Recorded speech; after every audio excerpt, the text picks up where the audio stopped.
good afternoon. I'm deeply honored to have this opportunity to represent Class 3 and share a bit of my laboratory's work, which focuses on printing soft matter in 3 dimensions. As a young undergraduate student at the University of Illinois, my passion for material science was ignited when I first understood that how you process or make a material profoundly influences its structure and properties. And in fact, in the NAS 1989 Decadal Study on Material Science, this paradigm emerged where processing is intimately related to structure and properties. At the time, though, the forming methods or the processing methods that we had at our disposal as material scientists really were bulk fabrication methods like molding and casting. What is intriguing to me about 3D printing and why our laboratory has focused on that for over 20 years is that by digital processing, we're able to now control the composition, the structure, and the function at multiple scales. So not only multiple scales in dimensions, but as you'll see, also often in time.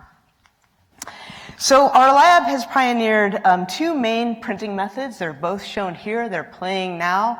One involves directly extruding materials through a fine deposition nozzle. We refer to this as direct ink writing. So the materials that we're making are not like the inks that come out of your pen or out of the printer cartridge, when you're putting words on paper, but they're really functional or biological or structural materials. The other method that's being shown here, we refer to as embedded 3D printing.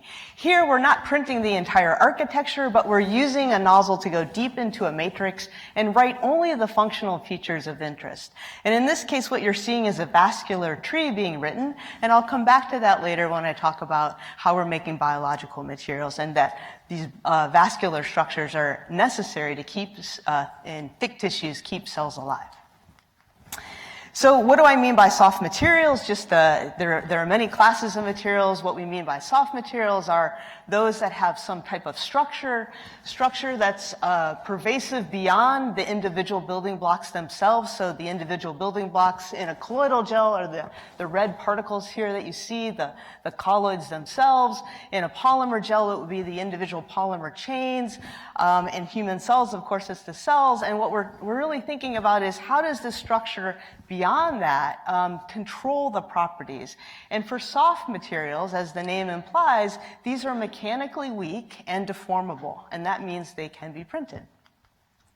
So from the perspective of designing inks for the types of printing methods that we do, as you saw in those movies, our inks maintain a filamentary shape when they come out of the nozzle. Okay, so unlike the inks that you have in your inkjet printer that break up into droplets and wet and spread due to Rayleigh plateau instabilities, we're designing a viscoelastic response into this material.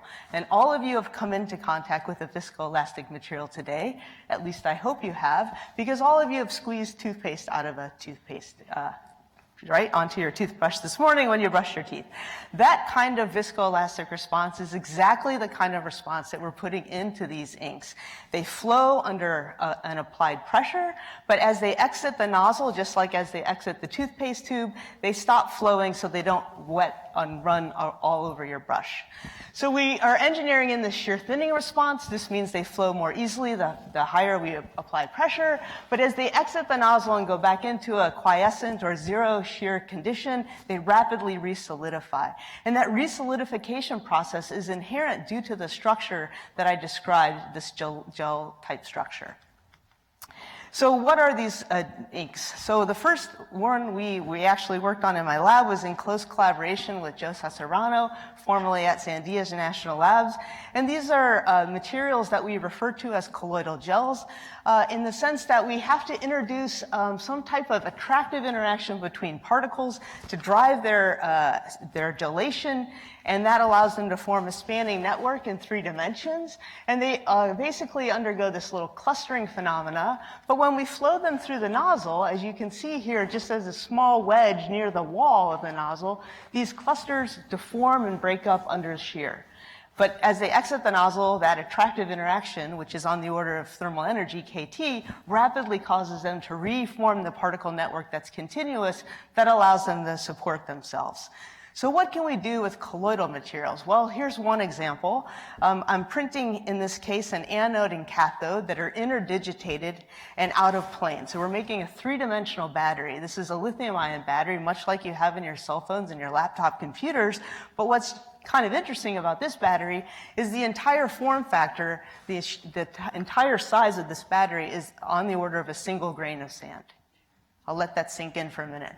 So salt shaker, single crystal of salt. We're talking about something that's on the order of a millimeter by a millimeter in aerial dimension and about a half a millimeter out of plane. And it works.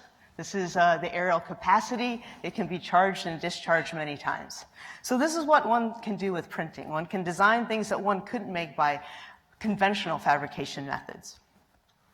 Now, the other thing that we've been focusing on in our lab is pure and filled polymer gels. So these are inks where now the structure is really to do with the fact that these polymer chains overlap and form physical entanglements that lead to this viscoelastic response. But then we can fill these materials with building blocks, in this case anisotropic fillers, and I'm going to highlight two examples. One where we're using these platelets that are conductive, so silver platelets, that provide conductivity to the ink as we're printing. And the other one where we're using cellulose fibrils, which are stiff fibrils, much like you find in plant cell walls, which I'll come back to in a minute, that can be used to tailor the anisotropic stiffness in the printed architecture and hence its swelling behavior. So because we have this shear field in the nozzle as the ink is flowing through, we can shear align these anisotropic particles in such a way that they orient along the printing direction. And I'll highlight two examples. The first one involves taking these platelets of metallic material, silver, embedding them in a thermoplastic material that's an elastomer that can be stretched to very long distances. So here is a electrode that we've printed on a pure polymer substrate. You can see that as this is stretching, the LED light that it's connected to is going to start to dim. And ultimately, when we get to about a strain of about 200%, we'll break electrical contacts between the particles and the light will go off. And then as we relax this back to a zero strain condition, it then, of course, reconnects electrically. And what's connecting really are these contacts between particles that are able to slide as we stretch and reconnect as we come back. So what can we do with something like that? So here's an example of printing a soft electronic device. First, we put down a substrate. This is sped up quite a bit. The other features that you see are silver lines, these conductive inks that I just presented. Now we're using the printer in a sort of interesting way. We're picking and placing discrete components. We're putting down connectors. And then ultimately we can pick this thing off the printer. What you see now is just interconnects between the printed conductive features and the LED components that we picked and placed. But this is a fully soft, functional electronic device. You can see this coming off the printer very nicely. We'll connect down here with power supply, and then we can light that up. Okay? So this is a very nice way of printing a soft electronic device. So what else can you do with these oriented building blocks? Well, we can use the shear, as I said, to emulate the kinds of architectures that we find in plants. So if we look at plant cell walls, they have these cellulose fibrils that are oriented along specific directions. And because they're stiffer along that axis, the long axis of the fibers, relative to the orthogonal direction, this allows for the nastic motion of plants. So, for example, we see when we immerse a pine cone in water, it undergoes a bending transition because each one of these features has this bilayer architecture where there's an orthogonal 90-0-degree orientation between layers. Wheat awns, for example, have a 45 minus 45 degree orientation between the two layers, and they undergo a twisting when they swell. So we were able to design an ink that essentially mimicked the cell walls of plants. So this is a hydrogel with cellulose fibrils. We can orient those. We can measure their experimental swelling strains and stiffness anisotropy. And with Mahadevan's group at Harvard, who developed a predictive model that predicts both mean and Gaussian curvature, just based on the orientation difference between the bilayer filaments that we're printing, coupled with these experimentally measured values, we can create kind of complicated bilayer architecture such as the one shown here. And you can see along these different features that the bilayer design is quite different. And each of those is encoded with a specific shape morphing characteristic. So I'll let that movie play just a little bit more. You can see as we're printing just how the ink is coming out of the nozzle and building layer by layer. And then if we take that and we put it into water, it undergoes this dramatic shape change, right? So we have opposite chirality here in these regions that are twisting. These are ruffling, and this region is patterned with that 90 degree to introduce bending. And you know, this is really inspired by a natural flower, the orchid shown here. So this is some of the things that one can do with soft materials using three-dimensional printing. Now, when I joined Harvard 6 years ago, we decided to take on a new challenge.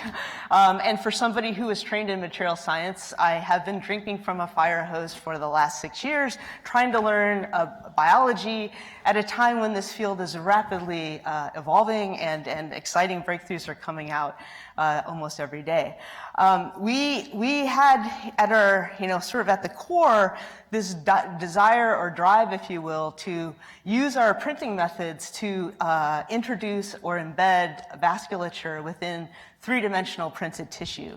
And when we first started out, we spent a lot of time developing material sets, both cell-laden inks, so now replacing fillers that are, synthetic materials with cells, and putting them into hydrogels themselves, and directly printing tissues. And these tissues can have these features that are channels that can then be seeded with endothelium and serve as blood vessels that allow you to then perfuse them over time to provide nutrients to keep the cells alive. And one of the things that we did was we printed a tissue that was laden with stem cells. It was about 1 centimeter thick. We could perfuse it over months, and we could provide through the vasculature cues that would drive the differentiation of those stem cells down to specific lineages.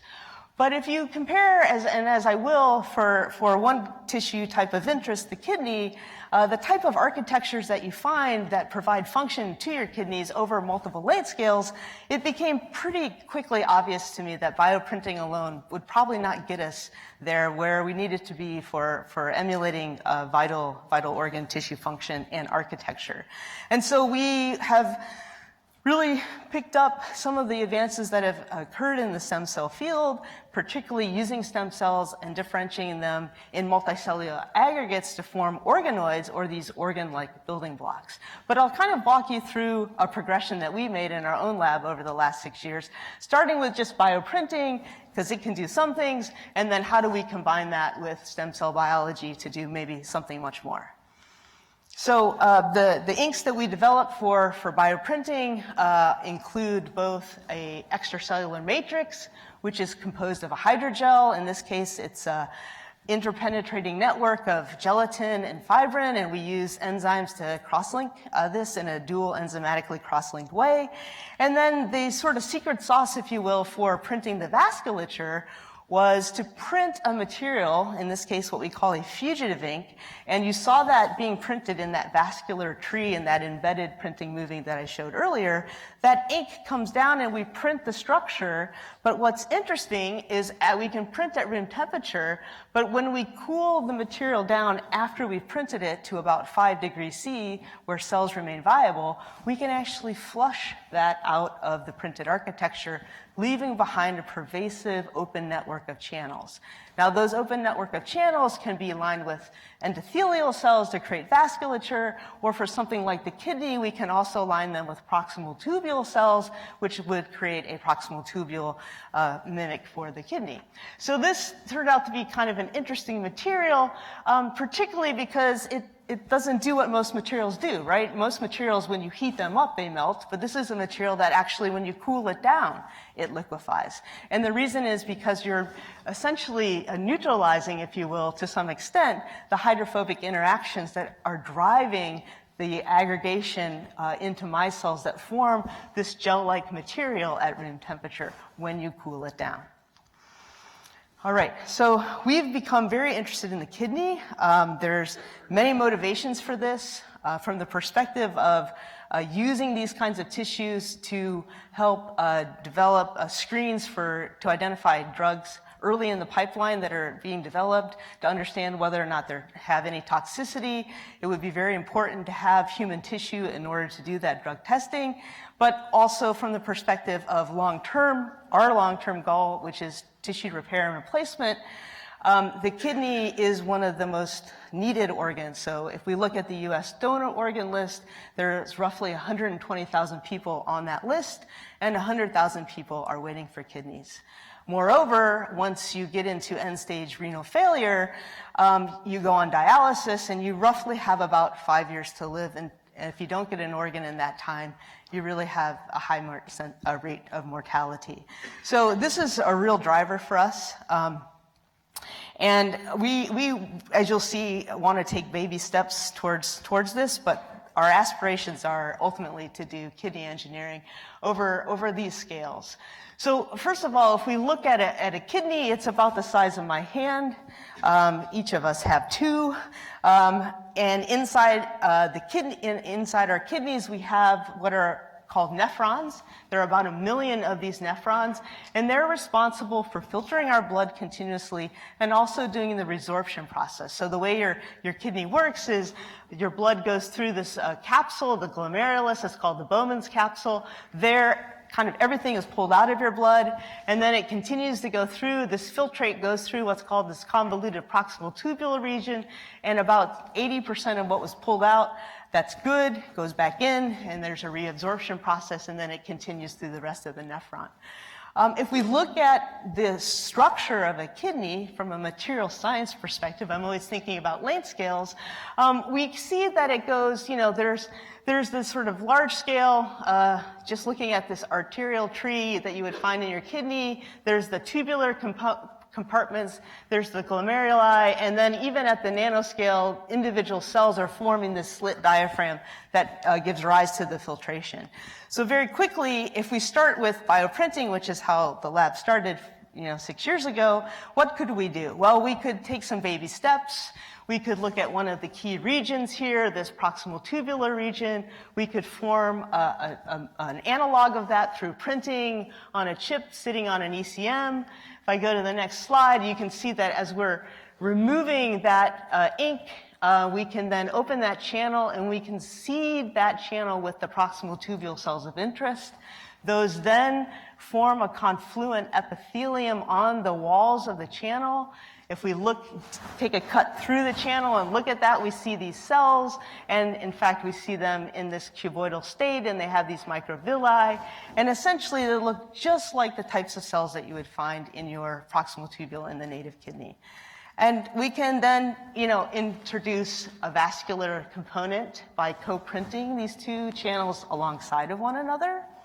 And you can see if we take a cut through this structure, we have these two lumens that are co-located, and that will really allow us to study resorption. And so we've been using these kinds of constructs to study things like albumin uptake, glucose reabsorption, and of course for also disease modeling. But in my last couple minutes here, I wanted to tell you about some exciting work that brings together stem cell biology and these bioprinting capabilities. Because while bioprinting might be able to do this kind of length scale, it's very difficult to imagine any type of printing process that alone would give you this full complexity of architecture that you see there. That's really required for the filtration plus the reabsorption. So we can do reabsorption, I think, by bioprinting, but filtration, we really need to rely on biology. And so here we've been very fortunate to work with Rheology Morazani and Joe Bonventure's group at Brigham and Women's. And Rheology has a protocol for starting with iPSC-induced pluripotent stem cells, organizing them into aggregates, and then directing their differentiation. We disrupted his protocol at day 11, and we took those pretubular aggregates, and we put them into a chip that we bioprinted. And we're looking now at cues, like how does flow influence the development of vasculature within these organ building blocks. And this has been a limitation of the organoid field for those of you who are familiar with that, being able to generate vascularized organoids through these kinds of protocols that have been published to date simply has not been possible. So we have, in fact, been able to demonstrate a path forward where we can vascularize these organoids, both by introducing flow across them as they're continuing their differentiation, and also by embedding them onto an adherent extracellular matrix, which we've designed. And I won't go into all the details here, but I think I can convince you that within these organoids, we've got these regions that are glomerular-like, that have capillary invasion, and you can even see the semblances of foot processes, much like you see, again, in native kidney tissue. This is really just a starting point for the work, but it's an exciting starting point because now we have organoid building blocks that have a pervasive microvasculature. This helps mature the cells that are in there, both in the glomerular compartments and the tubular compartments. And then if we take these kinds of building blocks, like I said, and then combine them with the embedded printing process that I described earlier, we now have the ability to kind of, if you will, create thick tissues that have these as their starting components, cellularly dense, architecturally rich, functional, with embedded vasculature. And this is really work that we haven't even published yet, but I think is very promising. And so I'll end with that.